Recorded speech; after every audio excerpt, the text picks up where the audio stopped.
पूरे तेहरान में रोया को केवल स्टेशनरी शॉप ही पसंद थी। वो अक्सर वहाँ जाती और अपनी जिज्ञासा शांत करती। मिस्टर फाकरी की स्टेशनरी शॉप कोई आम स्टेशनरी शॉप नहीं थी, बल्कि वो तो एक छोटा सा स्वर्ग था साहित्य प्रेमियों के लिए, जिसमें अनेक पर्शियन ट्रांसलेशन और अमेरिका और अन्य विदेशी किताबें भरी हुई थी, जहाँ राजनीति, कविताओं और किताबों पर चर्चा होती थी। 17 साल की रोया पढ़ने में होशियार और संवेदनशील लड़की थी। हमेशा की तरह जनवरी के एक ठंडे दिन, जब हवाएं भी तेज चल रही थी, वह साम्यवादी प्रदर्शनों से बचती हुई स्टेशनरी शॉप पहुंची। वो कुछ कविताएं पढ़ना चाहती थी। आज रूमी? मिस्टर फाकरी ने काउंटर के पीछे से पूछा। वह 50 वर्ष की आयु के शांत और दयालु व्यक्ति थे, जिनकी मूछें घनी थी और गोल तार का चश्मा पहनते थे। ये जूते हमेशा पॉलिश रहते थे। रोया ने हाँ में जवाब दिया। वो जानते थे रोया को पर्शियन किताबें बेहद पसंद हैं। रोया ने जैसे ही किताब खोली पढ़ने के लिए, तो दरवाजे की घंटी बजी। तेज हवाएं, धूल के साथ उसकी उम्र के एक नौजवान युवक ने दुकान में प्रवेश किया। उसने सफ़ेद रंग की शर्ट और गहरे रंग की पैंट पहन रखी थी।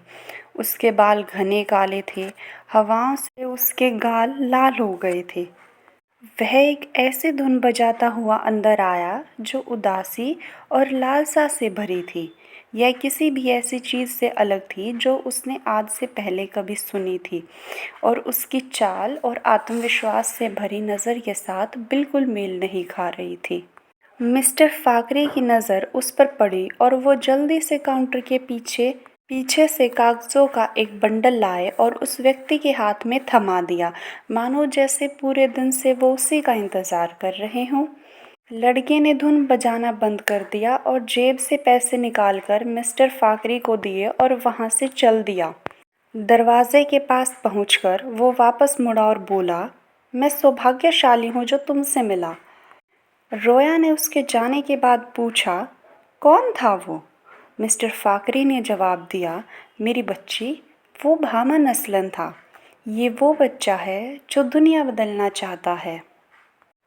उस समय रोया ने कुछ ऐसा देखा जो अत्यंत प्रभावशाली था और आश्चर्यजनक था, लेकिन साथ ही अत्यंत व्यक्तिगत भी था। कुछ ऐसा जो टाला नहीं जा सकता था। एक आशा, जीवन और ऊर्जा की झलक दिखी थी उसे उस युवक में। कुछ दिनों तक उसने उसकी तलाश की सड़कों पर उसे निराशा ही हाथ लगी। रोया अपनी बहन ज़ारी के साथ रोज़ स्कूल जाती और वापस आकर अपनी माँ के हाथ का बना कोशे स्ट्यू खाती, और अपने पिता के साथ प्रधानमंत्री मोसादेक के प्लान सुनती कि किस तरह वे लोकतंत्र को स्थापित करके ईरान से विदेशी ताकतों का आधिपत्य ख़त्म करना चाहते हैं, और ईरान का शाह उनके तख्ता पलट में लगा हुआ है। एक बार फिर रोया स्टेशनरी शॉप पर कुछ सामान खरीदने गई। इस बार फिर वही ठंडी हवा चली और भामन ने दुकान में कदम रखा, पर इस बार उसने रोया को देखकर गुनगुनाना बंद कर दिया और वो बड़े तहजीब से मिस्टर फाकरी से किताबें लेकर उन्हें धन्यवाद कहकर चला गया, जल्दी में। रोया ने पलटकर मिस्टर फाकरी से पूछा, इसे इतनी जल्दी किस बात की है? मिस्टर फाकरी ने जवाब दिया, रोया खानम, ये लड़का दुनिया बदलेगा, उसके लिए जल्दी तो करनी होगी ना। रोया को उसके बाद अक्सर भामन शॉप में नज़र आने लगा था, पर वो ऐसे व्यवहार करती जैसे उसने उसे देखा ही न हो। 5वें मंगलवार को जब वह चुप्पी बर्दाश्त नहीं कर पाई, तो उसने ऐसे दर्शाया जैसे उसे कविता का अर्थ नहीं समझ आया, और क्या मिस्टर फाकरी उसे उसका उत्तर देंगे? किसी कारणवश मिस्टर फाकरी ने उसकी बात नहीं सुनी और भामन ने उसका उत्तर दिया। उसने इतना सटीक और सही जवाब दिया कि रोया चाहती थी कि आधा तो वह गलत साबित हो जाए और बाकी का आधा वह उसके साथ बैठकर घंटों बातें कर सके। पर अफसोस, उसे जाना था। उसकी बहन ज़ारी उसका इंतज़ार कर रही थी। अगली बार फिर रोया रूमी की कविता पढ़ने लगी और भामन का इंतज़ार करने लगी। जब से उन दोनों की पहली मुलाकात हुई थी, भामन एक भी मंगलवार नहीं चूका था स्टेशनरी शॉप में आने का। जिस दिन सर्दियों के अंत का संकेत मिला और सारा देश वसंत के पहले दिन और पर्शियन नए साल के जश्न में डूबा हुआ था, रोया ने भी खुद को भामन के प्रेम में आकर्षित होते हुए पाया। मिस्टर फाकरे को उस दिन बैंक जाना था और भामन ने दुकान संभालने की जिम्मेदारी ली। रोया जैसे ही मिस्टर फाकरे के साथ दुकान से बाहर निकली, भामन ने आवाज़ दी, रुको। उसके शब्द साफ और स्पष्ट थे। रोया मना करने के लिए पीछे मुड़ी, पर वो ऐसा नहीं कर पाई। वो मुश्किल से सांस ले पा रही थी। भामन के चेहरे पर भी झिझक साफ नजर आ रही थी। उसका चेहरा लाल था, परंतु उसके भाव आत्मीयता से भरे हुए थे। रोया ने मन में सोचा, इस वक्त उसे उसके घर पर होना चाहिए, उसकी माँ और ज़ारी का काम में हाथ बटाने के लिए, ना कि इस दुकान में एक नौजवान के साथ अकेले। पीछे से एक आवाज़ आई, तुम्हें किताबें पढ़ना पसंद है ना? कविताएं और साहित्य, है ना? रोया ने मुड़कर पूछा, तुम्हें कैसे पता? भामन बोला, मैं तुम्हें हर मंगलवार यहाँ एक ही शेल्फ के पास पढ़ते हुए देखता हूँ। रोया ने अचरज से पूछा, अच्छा, तो क्या तुम यहाँ हर मंगलवार को आते हो? इस पर भामन हंसकर बोला, मैं यहाँ बाकी हर दिन आता हूँ, पर तुम सिर्फ मंगलवार को आती हो। और इसी के साथ उन दोनों के प्रेम की शुरुआत हुई। दोनों स्टेशनरी शॉप के अंदर ही नहीं, बल्कि बाहर भी मिलने लगे। भामन एक प्रतिभाशाली लड़का था और वह प्रधानमंत्री मोसादेक का समर्थक था। वह प्रधानमंत्री के लिए अलग अलग जगहों पर पैम्पलेट बांटता था और लोकतंत्र का समर्थन करता था। भामन एक रोज़ रोया को एक प्रदर्शन में ले गया जहां लोग मोसादेक के समर्थन में इकट्ठा हुए थे। वहीं भामन पर शाह के लोगों ने हमला कर दिया और भामन के दोस्त जहांगीर ने उन दोनों की भीड़ से निकलने में मदद की। जहांगीर के पिता एक डॉक्टर थे और भामन की मां का मानना था, यदि भामन जहांगीर से दोस्ती करता है तो ये उसके भविष्य के लिए फ़ायदे का होगा। पर भामन ऐसा नहीं सोचता था। वो जहांगीर को अपना अच्छा मित्र मानता था। भामन और रोया पहली बार कैफ़े घनादी में गए। इससे पहले रोया ने उस कैफ़े को सिर्फ बाहर से ही देखा था। आज उसके अंदर थी वो। हवा में मिठास और कॉफ़ी की खुशबू थी। बाद में वो सिनेमा मेट्रोपोल और लालेज़ार सड़क पर घूमने निकले। फिल्म ख़त्म होने के बाद नीले बादलों के तले भामन ने रोया से शादी के लिए पूछा। रोया ने हाँ के साथ हल्की मुस्कान भी दी। भामन ने कहा कि वो उसके माता पिता से अनुमति लेकर इन गर्मियों में शादी कर लेगा। भामन वैसे तो कई बार रोया के माता पिता से मिला था जब वह उसके दोस्तों के साथ रोया के घर पर पार्टी करने जाता था, लेकिन इस बार कुछ अलग था। इस बार वो अकेले रोया के घर जाने वाला था, क्योंकि इस बार भामन का रोया के माता पिता से मिलना उनके जीवन में एक नया मोड़ लाने वाला था। परंपरा के हिसाब से लड़के के माता पिता लड़की के पास जाते और उसके माता पिता से उसका हाथ मांगते, लेकिन भामन अकेला गया था। उसने बताया कि उसकी माँ की तबीयत खराब है और उसके पिता सरकारी काम के चलते आ नहीं पाए, पर वो दोनों सहमत हैं। भामन और रोया के पिता दोनों की राजनीतिक विचारों पर सहमति होने के कारण भामन उन्हें जल्दी मन में भा गया। वो और उनकी पत्नी भामन के चरित्र, रूप और जोश से प्रभावित हुए बिना नहीं रह पाए। उन्होंने इस रिश्ते को अपनी स्वीकृति दे दी। रोया ने रसोई के पास से गहरी लंबी सांस ली, जैसे कोई जंग जीत ली हो। भामन ने वापस आकर अपने माता पिता को रोया के माता पिता की सहमति के बारे में बताया। भामन के पिता मिस्टर असलन ने उसे अपना आशीर्वाद दिया, लेकिन भामन की माँ इस बात से खुश नहीं थी। मिसेस असलन इस रिश्ते से नाखुश थी। उन्होंने भामन के लिए शाह परिवार से संबंधित एक लड़की को देख रखा था। शहाला नाम था उसका। वो चाहती थी कि भामन का विवाह शहाला से हो, जिससे भामन के ओहदे में और उसके रुतबे में बढ़ोतरी हो, ना कि रोया जैसी एक सरकारी क्लर्क की बेटी से। कुछ समय बाद जुलाई की एक शाम रोया और भामन की सगाई हो गई। लोगों ने हल्के प्यारे रंग के कपड़े पहने हुए थे, परंतु भामन की माँ काले कपड़े पहनकर आई थी। उनके व्यवहार से साफ जाहिर था कि वो इस रिश्ते से खुश नहीं थी। खैर, रोया और उसकी माँ ने मेहमानों के लिए खास ज्वेल्ड राइस बनाए। शाम को सगाई समाप्त होने के बाद तय हुआ कि जल्दी विवाह कर लेंगे, क्योंकि अब उनकी ग्रेजुएशन भी हो गई थी।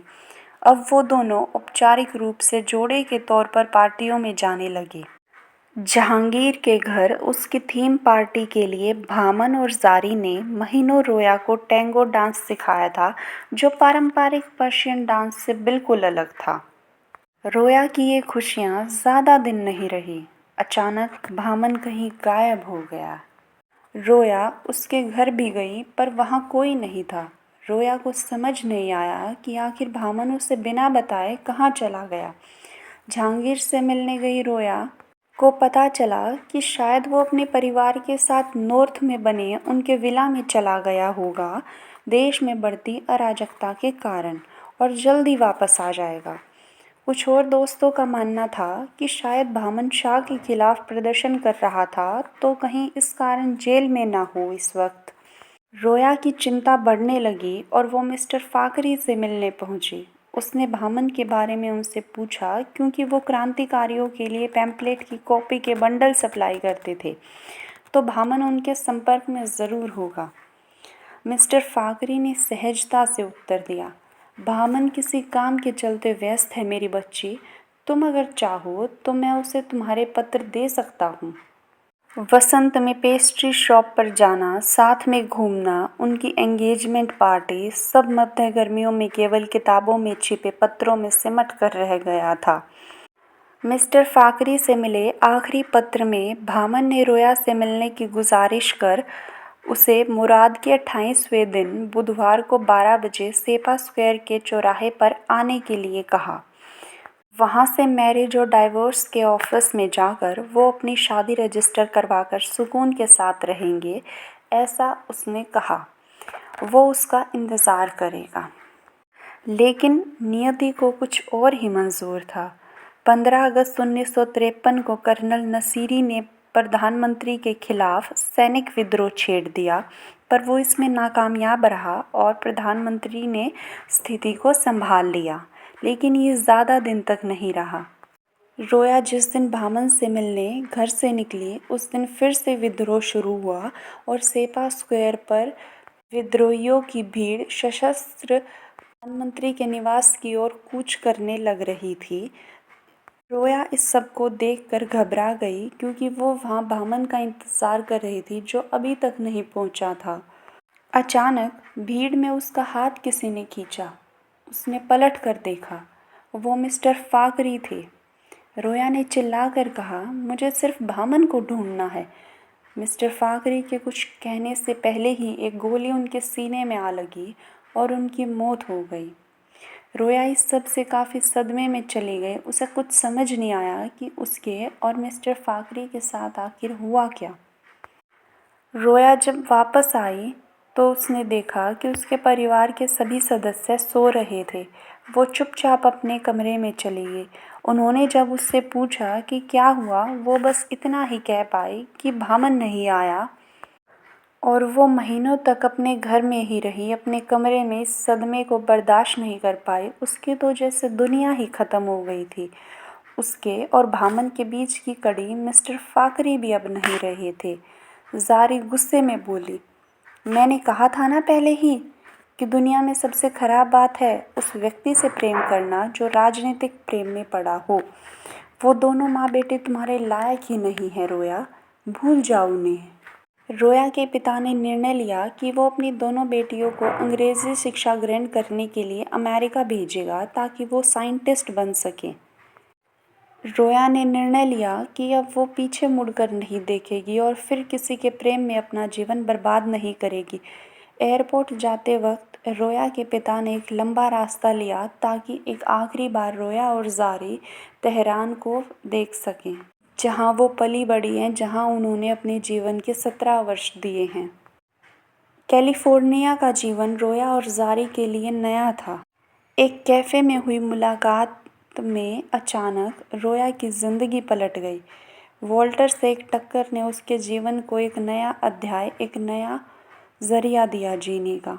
वॉल्टर बोस्टन का रहने वाला था और कैलिफोर्निया में अपनी सीए की शिक्षा पूरी कर रहा था। वो रोया, ज़ारी और उसके बॉयफ्रेंड जैक के साथ मुलाकातों पर जाता था।